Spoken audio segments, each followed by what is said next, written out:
Y como cada jueves tenemos nuestro bloque de ¿Y si pensamos? Vamos con él.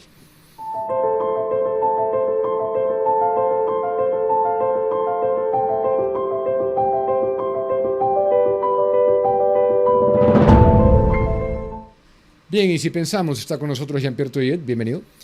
Hola Diego, buenas noches con todos, ¿cómo están? Bueno, ¿qué tenemos para hoy? Tenemos más formas para desorientarnos y nos vamos a centrar en manipulación. ¿No es así? Sí. Ok. Yo me quiero, no sé si partimos con eso, pero yo quiero hablar particularmente de lo que es manipulación del lenguaje. ¿Te parece que partamos ahí o un pasito antes? Muy bien. Ok. Hablemos de esa manipulación.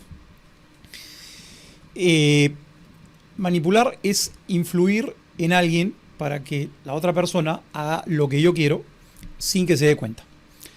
Muchas veces eso implica mentiras, implica poder, implica coacción, implica de alguna manera un dominio en la situación. Pero es muy simple. Yo quiero que tú, Diego, hoy, en vez de hablar de ¿y si pensamos?, hablemos de fútbol. Pero como no te lo voy a hacer directamente, no voy a decir, ¿saben qué, señores? Hoy vamos a cambiar el esquema porque me provocó hablar de fútbol. Te tengo que ir llevando, yo, sin que tú te des cuenta. El programa va a terminar tú hablando de fútbol, haciendo lo que yo quiero, y tú no te vas a dar cuenta. Es una estrategia. Y tiene que haber, por lo tanto, mucha sutileza, mucha inteligencia. Claro. Y es interesante porque hay un arte marcial donde tú lo que haces es aprovechar la fuerza del oponente para, sobre esa fuerza, tú tener más fuerza. Entonces yo termino doblándote a ti a partir de tus debilidades. ¿Qué tengo que hacer? Analizarte y ver por dónde voy yendo. En el fondo, el término manipulación siempre es entendido negativamente, tiene un contenido malévolo. ¿Por qué? Porque yo no tengo la valentía de decirte, Diego, ¿sabes qué? Hoy no hablemos de si pensamos. Me provoca hablar de fútbol. Entonces no te lo propongo, te engaño. Pero te engaño con el peor engaño, que es el que tú crees que estamos hablando de y si pensamos, pero estamos hablando de fútbol. O sea que en mi trabajo, en el buen sentido, yo soy un manipulador, porque yo trato de llevar las entrevistas, sobre todo con políticos, ¿no?, por ciertos lados, y la política consiste en manipular también. A ver, en la vida humana nada consiste en hacer lo incorrecto. Por lo tanto, si lo entendemos negativamente el vocablo manipulación, por lo tanto, nunca es bienvenido y nunca es parte de una estrategia. ¿Tú qué es lo que haces en este programa? Dialogas. Tú puedes no estar de acuerdo con la persona que está al frente tuyo y tú le das un espacio, el otro habla y seguramente estaremos en algunos elementos en contradicción con muchas personas con las que hablamos y no pasa nada. ¿Dónde está el punto? El punto está en no ir por atrás, no jugarte a la espalda, en respetarte, en dar espacios y en no lograr engañarte. Ahí hay un punto clave. Ojo, lo que toca a cualquier persona es convencer al otro de lo correcto. Chesterton, este hombre magnífico que les recomiendo, este literato inglés, que debe haber sido el terror de los relativistas, decía, no es fanatismo saber que uno tiene la razón. Cuando alguien viene y te dice, tú eres un fanático, ¿por qué? Un papá que le enseña a su hijo, te tienes que dormir todos los días a tal hora porque al día siguiente vas al colegio. Imagínate que el hijo voltee y le diga, tú eres un fanático, un radical, que estás quebrando mi libertad, estás yendo contra mi verdadero yo y todas estas cosas. No. Por lo tanto, ¿qué toca? Dialogar. ¿Qué es lo que le tiene el terror? Y aquí me salto un poquito al previo, porque hablamos de la manipulación hoy. Porque nosotros tenemos un contexto que no hay que olvidarlo. Hay un grupo ideologizado, marxista, globalista, relativista, todos entran en el mismo carril, que tiene atrás unos titiriteros que lo que buscan es destruir la civilización occidental cristiana para hacernos esclavos. Punto. Ese es el título de toda nuestra vida hoy. Ser esclavos. ¿Y qué hacemos? Queremos decir no. Pero como nadie te va a presentar lo malo como si fuese bueno y que tú lo creas, te lo tienen que engañar. Vamos a poner un ejemplo muy simple. Si yo te digo, Diego, quiero que pasemos este video sorpresa y tú no lo ves, no sepas, y lo pasamos.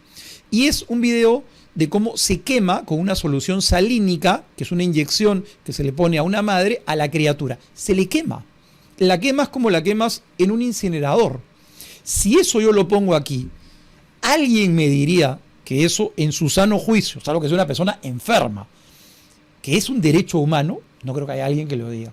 ¿Qué tengo que hacer para lograr el objetivo de que crean que es un derecho humano y además de destruir la humanidad, destruir a la mujer? Porque si tú la quieres destruir, el más antifeminismo es el aborto. Entonces yo tengo que engañarte. Entonces tengo que hacerte trucos. Y los trucos son eufemismos. Déjala decidir, tiene derecho sobre su cuerpo y todas estas cosas. Claro que tiene derecho sobre su cuerpo, pero lo que está dentro no es su cuerpo. Es un ADN distinto. La placenta es un ADN distinto. Basta un manual de biología de primera y media para saberlo. Entonces, ¿qué se tiene que hacer? Dialogar. Tú lo que haces es dialogas. Lo que nosotros hacemos es dialogamos. Yo no te vengo a manipular y tú no me vienes a manipular. Pero sí vengo a convencer, que es una cosa muy distinta. Porque, volvamos a lo que dice Chesterton, no es fanatismo saber que tienes la razón. Y no la tengo porque yo la he inventado o tú la has inventado. Cuando tú haces tus preguntas sobre las verdades naturales, no es porque a Diego Acuña se le ocurrió hacer, o sea, Diego Acuña fundó su humanismo particular. Diego Acuña lo que ha hecho es, uno, recibir una formación adecuada, ser sensato, encontrar la verdad y decirle, señores, se las comparto. Si yo estoy yendo a un departamento que está a 200 kilómetros de Lima y en el camino veo que hay un grifo, recién al 100 kilómetros, voy a llamar a los que están atrás y les voy a decir, oye, ¿sabes qué? Llenen gasolina antes. Ah, tú eres un retrógrado, fundamentalista, radical, que no quieres respetar nuestras libertades. No, te estoy indicando dónde está la verdad. Si somos esclavos, ahora me has dejado pensando con algo, digamos, y aprovechando que es el chat solamente para miembros hoy, voy a animar a que dejen algunas preguntas si las tuvieran, los que están navegando con nosotros, que son miembros de mi comunidad. Dicho sea de paso, César Zulbeta dice cuál es el libro de Chesterton que recomiendas. ¿Hay uno? Hay uno que se llama Ortodoxia. Él tiene como pensamientos que me parece muy bueno para que lo lean. Se llama Ortodoxia. Sí. Ok. Bueno, el concepto de libertad, ¿no? Si lo asociamos con manipulación. Mientras más libertad en teoría ha habido, como hoy, ¿no? ¿Realmente somos más libres o mediante esa manipulación nos han hecho creer que somos libres y somos esclavos? Hoy nos han hecho creer que vivimos en Disneylandia y nos han engañado. O sea, esto es todo un esquema, es un truco. Lo que pasa hoy en todas estas cosas ideologizadas que vemos en nuestro país es un manual. Nosotros creemos que está pasando algo inédito, nuevo, espectacular, raro. Es un manual. Un manual bien escrito donde te dicen qué tienes que hacer. Uno, tengo que atontar a la gente para que no se dé cuenta. Como sensualismo, bulla, ruido, todo lo que hemos hablado antes. Y que todos crean que somos el país más libre del mundo, el mundo más feliz de la historia. Luego, si tú entras y pasas ese umbral y eres capaz de poder dialogar, te golpean, te gritan, te critican. Pero si sigues ahí, te van a desorientar, porque ellos lo que no quieren es que estés en la mesa. Porque, en el fondo, yo me hago una pregunta, y se las hago a todos ustedes. Tú, en tu casa, si vas y dices en un almuerzo familiar que estás en contra del aborto, los que están contigo, tus compañeros, tu casa, tus familiares, tus amigos, en trabajo, en la universidad, ¿te van a respetar? Te van a panar. Te van a decir que eres de acá para abajo. Si tú estás en contra de la ideología de género, no porque distorsiones una persona, sino distorsionas un error natural de alguien que se desvía, entonces te van a panar. ¿Qué libertad tenemos? ¿Qué libertad tienes cuando en un país, España, que además sería interesantísimo un día solo hablar de España, cómo el globalismo y el marxismo ha querido atrapar ese país, porque evidentemente tiene una influencia en América Latina? Es imposible que tú hables de algo que va en contra de la única verdad que tiene esta gente. Por eso se llama dictadura del relativismo. Entonces, hoy no somos libres, porque yo no puedo decir la verdad que la humanidad dijo toda la historia. Hoy tengo que decir lo que me obligan a decir. O sea, hay una dictadura pero asolapada. Totalmente. Y ya estamos comenzando a revertir. Otra de las cosas que quería agregar a cuando se pretende impulsar la narrativa del aborto es deshumanizar al bebé. Entender que no es un ser humano en su primera etapa de desarrollo, que es cualquier otra cosa. Que además, a ver, yo creo que siempre la historia lo ha reconocido como tal, pero hoy día tenemos tal cantidad de adelantos tecnológicos que es imposible decirlo. El médico, la enfermera, el político que diga eso, vamos a ponerlo claro, ¿es un ignorante o es un malvado? En esas dos te tienes que jugar. Prefiero que sea un ignorante y que diga, ¿sabes qué? Voy a volver a la universidad a aprender, porque tiene que ser un malvado. Hay que ser una persona mala para poder, con cualquier justificación, matar a un inocente que está ahí adentro. O sea, no, y por eso yo les diría, no nos dejemos atontar. Veamos la realidad, no los pensamientos, las opiniones, los sentimientos. Veamos la realidad. Veamos un video, estudiemos qué es el aborto. Yo, por ejemplo, ¿qué haría? Pondría las leyes en todos los países que digan toda la persona que quiere o tiene la mentalidad de abortar, que le presenten cómo es el aborto, qué es el aborto, cómo sucede el aborto, cómo destripan una criatura, que la van seccionando de a pocos y arrancándole viva todas las extremidades, y que vean cómo queda la mujer después. Y entonces a ver si alguien quiere hacer eso. Pero lo que la humanidad siempre rechazó, hoy nos lo quieren meter a toda costa. Es un acto de barbarie.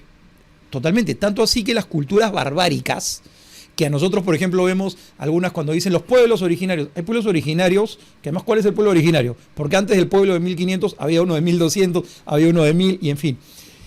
Habían culturas que eran barbáricas, que asesinaban a los niños. En Israel había una cultura que adoraban al dios Maloc, en donde lo que hacían eran sacrificios para matar a los niños. Se llamaba el Valle del Tambor, porque tocaban tambores para que los gritos de los niños, a los cuales quemaban vivos en oficio a esa divinidad, que es un demonio, no se escuchasen. Ahora, quiero desmenuzar contigo esta parte que es muy, muy jugosa, ¿no? La manipulación puede ser de varias formas, pero en particular hoy, en nuestro mundo digitalizado, la manipulación del lenguaje. Explícanos eso. La persona, el concepto de persona, es un ser relacional. Es muy interesante. Porque un elemento... Persona, la palabra persona. La palabra, filosóficamente, la persona es un ser relacional. Yo tengo una identidad, pero mi ser persona, ¿qué lo caracteriza? Además de mi dignidad, mi identidad, mi ser espiritual, psicológico, biológico, lo caracteriza el que estoy hecho para amar y recibir amor. Es decir, relacionarme, encontrarme. ¿Y cómo nos encontramos? De diversas maneras, pero una manera como nos encontramos es a través del lenguaje. El lenguaje es una maravilla porque lo que hace es categorizar en palabras, en términos, experiencias interiores que te las transmito. Tú las acoges y me respondes con la tuya. Y entonces hay un encuentro. Es muy bonita la explicación, que no vamos a hacerla ahora, sobre lo que significa el encuentro entre las personas, que se hace a través del lenguaje. Y el lenguaje tiene muchas manifestaciones: el arte, la danza, la música, lo hablado, lo escrito. Hoy día las tecnologías es una manera de comunicarnos. ¿Qué tiene que hacer este progresismo, marxismo, globalismo y todos sus nombres de lo mismo para manipularte, engañarte? ¿Cómo lo hago? A través de todos los flancos. Hoy día a través del arte, hoy día a través de la música, que es una banalización, pero también a través de las comunicaciones. ¿Por dónde comunicas tú? Por las universidades, por las redes sociales hoy día, por los medios de comunicación, seguramente otras instancias más. Pero por ahí tiene que ir la manipulación. Por eso es que cuando yo siempre les he dicho, miremos la realidad. Cuando escuchamos medios de comunicación, yo lo que les diría es, estén más atentos que cuando manejamos. Es más peligroso escuchar un medio de comunicación en el Perú que manejar. ¿Por qué? Porque cuando uno maneja dice, oye, me puede meter el carro, podrá venir un ladrón, en fin, uno está atento. Pero cuando uno ve un medio de comunicación como que se relaja. Y ahí viene el engaño. Bajas las aduanas. ¿Por qué?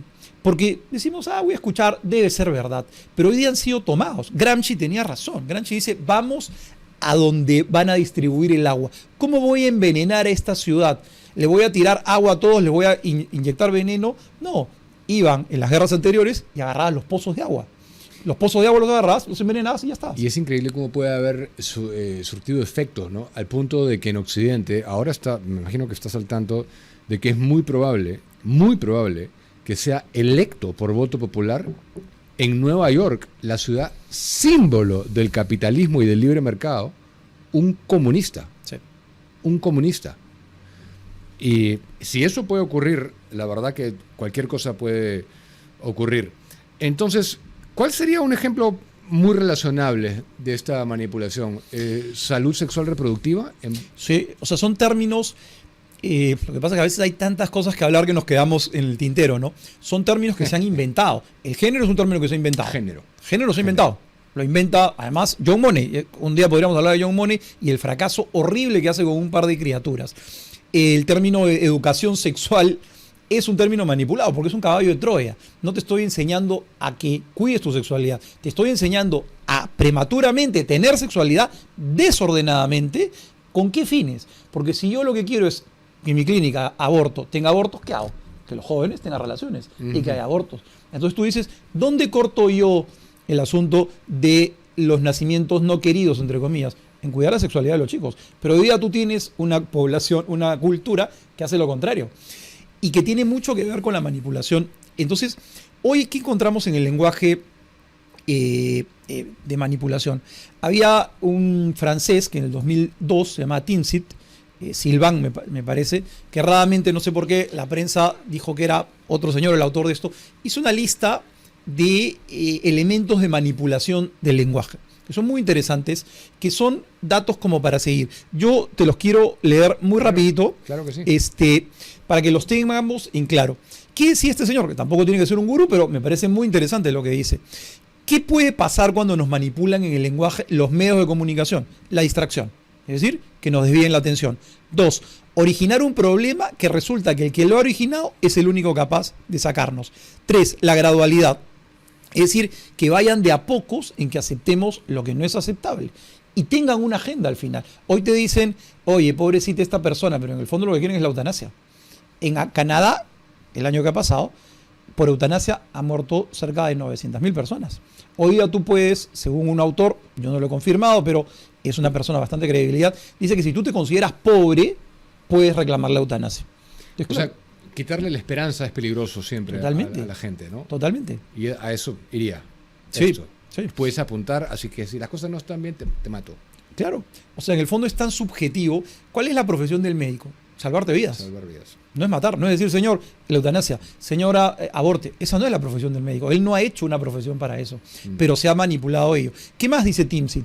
Que es importante dirigirse al público como si fuesen criaturas. ¿Cuántas veces nos presentan politólogos, expertos, que piensan, hablan y deciden por nosotros?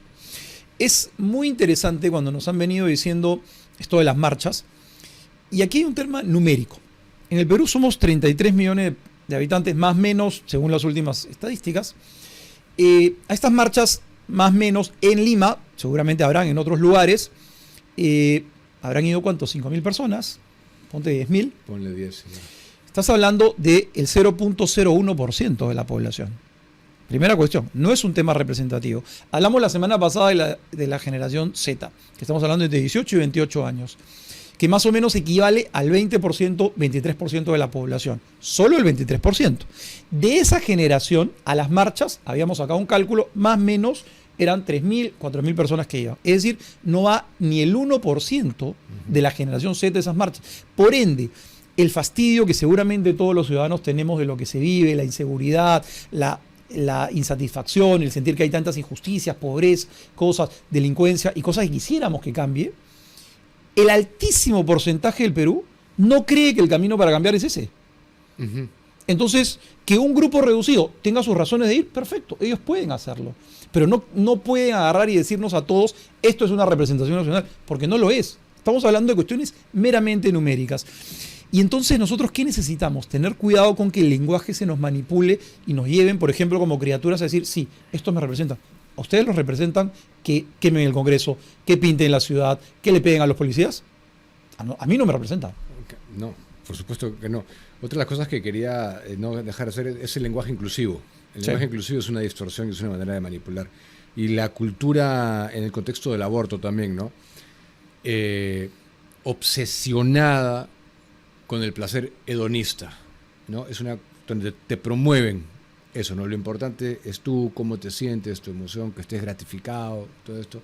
El resto, no. Hay otra cosa que te quiero preguntar antes de terminar por hoy, que es importante, está en esta sección también, que es lo que en realidad es un derecho humano. Porque hay gente que ya el aborto lo pinta como un derecho humano, ni siquiera de salud, ya un derecho humano esencial, fundamental. Yo cuando enseño en la universidad siempre uso algunos ejemplos típicos, porque si te funciona una vez, me funciona siempre, no necesariamente de cambiarlos. Y yo usaba el ejemplo de una persona que hace transporte público y que no cumple las regulaciones. Lo para un policía y esta persona reclama, le dice, señor, usted está violando mis derechos humanos. Evidentemente no, porque el derecho parte siempre de una verdad. La verdad es el eje fundamental. Si esta persona está incumpliendo las normas, no está respetando a los demás, está poniendo en riesgo y X cosas, él está ejerciendo mal su libertad y por lo tanto él no puede adjudicar para sí un derecho cuando se aleja de la verdad y cuando se aleja de la libertad. El derecho siempre es lo que brota de la naturaleza. ¿A qué tenemos derecho? A la vida, a la alimentación, al respeto, a una serie de cosas, pero no a lo que a mí me parece que va alejado de la verdad.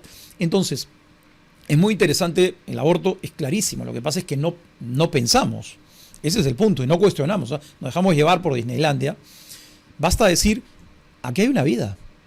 Y una vida que la ciencia la puede probar hoy con una precisión impresionante, muy cercana a la fecundación. Por lo tanto, esa vida tiene el mismo derecho que la mía. Es tan igual que yo. Cuando a mí me resulta doloroso, cuando personas que promueven el aborto, por ejemplo, dicen a las que están en contra del aborto, tú eres nazista. Yo lo primero que le preguntaría a todos los que gritan nazista, ¿tú sabes lo que es el nazismo? ¿Has estudiado qué es el nazismo? ¿Has estudiado qué hacía Hitler? Porque Hitler lo que hizo es exactamente lo que hace el aborto. El abortista, los que promueven esto de manera legal, general, son discípulos de Hitler. Porque en el fondo lo que te dice es, hay unos que valen más y otros que valen menos.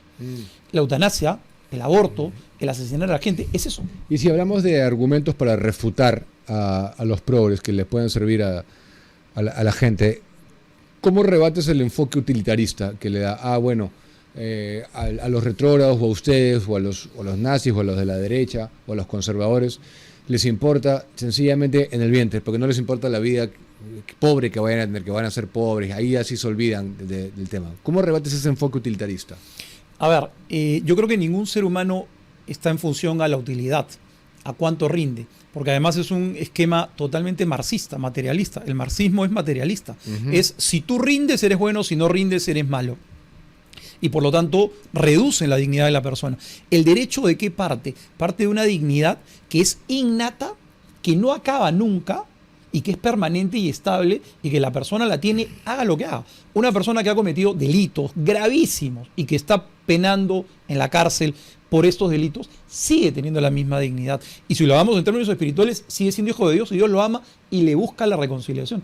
Yo creo que te conté algún momento este caso de María Goretti, que me parece espectacular. Ya, pero todos, para todos. A ver. Abimael Guzmán también, igualito. Todos son hijos de Dios y todos están llamados a la conversión. Yo no sé si el señor Abimael Guzmán se ha convertido en el último momento. Gramsci se convirtió en el último momento. Entonces, creo que es importante, ojo, la misericordia de Dios no deja de lado la justicia. Y si una persona ha cometido cosas gravísimas y merece en justicia la cárcel, una serie de penas, las merece. Incluso puede ser ocasión para que se redime y se convierta. María Goretti era una niña que tenía 12 años, un joven que vivía con ella en la casa, en un sitio muy pobre, en Netuno, en Italia. Se enamora de ella y quiere en un momento abusar de ella. Él tenía 18 años, la chica se defiende su pureza y este chico la mata con un punzón. No sé si saben lo que es un punzón, que es un destornillador porque tiene punta, y la clava como una coladera y la mata a la niña de 12 años. Lo agarran, lo meten a la cárcel, la niña muere al día siguiente. Y la niña antes de morir dice lo siguiente: yo ofrezco mi vida y le pido a Dios porque perdono a este hombre y además pido que se vaya al cielo. Ilógico, irracional, ¿quién pensaría así? Este hombre pasa 30 años en la cárcel. Cuando sale de la cárcel, en la cárcel, se convierte a Dios, tiene un sueño de María Goretti que le dice, yo rezo por ti. ¿Y qué es lo que hace en una Navidad saliendo de la cárcel? Va donde la mamá de María Goretti, que todavía estaba viva, y van juntos a misa.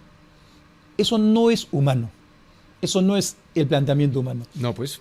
Eso tú necesitas una sabiduría distinta y es a lo que debemos apuntar. La reconciliación de la cual se habla hoy día y que la venimos hablando hace años en el país es algo necesario, pero que parte primero de uno. Si yo no la tengo, no la doy.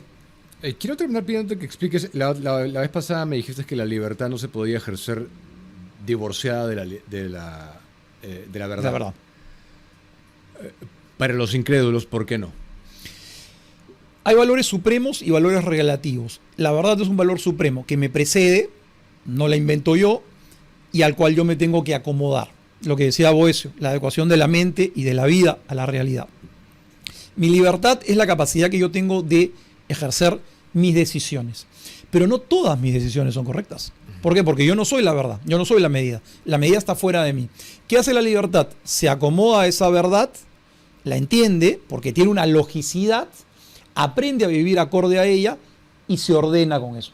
El ejemplo muy simple es de unos padres con sus hijos. El niño seguramente va a querer hacer un montón de cosas que no son correctas. Los dedos al enchufe, comerse la tierra, no ir al colegio, jugar todo el día, pelearse con esto, comerse la torta del hermano. ¿Qué hace el papá y la mamá? ¿Le coacciona la libertad? No. ¿Le dice, haz lo que tú quieras? No. Le dice, haz esto y lo otro. ¿Por qué? Porque conocen la verdad, lo que dice Chesterton, saber que tenemos la razón no es fanatismo. Unos papás que educan a sus hijos no sabes no son lo que está fanáticos. bien y lo que está mal distintivamente. Exactamente. Y lo educas y le dices, oye, ¿sabes qué? No hagas esto, no hagas el otro. Y nos educan. A nosotros nos han educado. Yo me pongo en primer plano. Si mi familia no me decía no un montón de veces, seguramente no me formaba bien. Y se lo agradecemos, aunque nos cuesta. La libertad se tiene que educar. San Agustín decía que la libertad es la capacidad que tenemos de optar entre lo bueno y lo perfecto. Tanto así que existe un término que es el mal uso de la libertad, que se llama libertinaje. Yo no puedo decir, porque yo soy libre, me voy a llevar el micrófono de Diego. Soy libre, pero no me permite hacerlo. Eso es un mal uso de mi libertad. Y en todo cuanto tiene que ver, por ejemplo, que esto es perfecto para la batalla cultural, ¿no? Mi cuerpo, estos que se están desfigurando y se ponen 5 cosas acá y se inyectan cosas en las cejas y todo. ¿Cómo rebatir eso de que está mal morfolizar tu cuerpo de esa...? Mira, el primer punto que es muy interesante es la biología, la corporalidad. Tu cuerpo no está hecho para que te inyectes cosas, para comenzar. Tatuajes, para que te hagas huecos, para que te deformes. No está hecho para eso. Tú tienes una anatomía regalada por Dios que tiene un sentido. Cuando uno, yo me imagino que los científicos, los médicos, tienen una vocación maravillosa porque logran entender cosas que nosotros no entendemos de lo maravilloso que es el cuerpo humano, que tiene una excelencia de creación. ¿Yo qué hago con eso? Lo deformo. El primer punto es biológico. El segundo punto es ¿por qué lo hago? ¿Para llamar la atención? ¿Para ser un ente distinto? ¿Para ser malo? En fin. Entonces, hay también vamos a decirlo así, una herida psicológica que me lleva a eso. Y finalmente me distingue de la realidad y de la sociedad. Lo que decíamos, la persona es un ser para el encuentro. Yo no sé si le pasa a todos, pero cuando uno ve una persona que tiene estas características que tú dices, hay que amarla, quererla, cuidarla, pero uno le llama la atención y se siente como, hay un rechazo natural. Sí, claro, absolutamente. Y es por algo, ¿ah? Es una cuestión que brota adentro. Claro, efectivamente. Miklos los llama neoentes en su libro. Los describe perfectamente ahí. Gracias por venir hasta el siguiente jueves. Un abrazo, gracias a todos. Que tengan buena semana.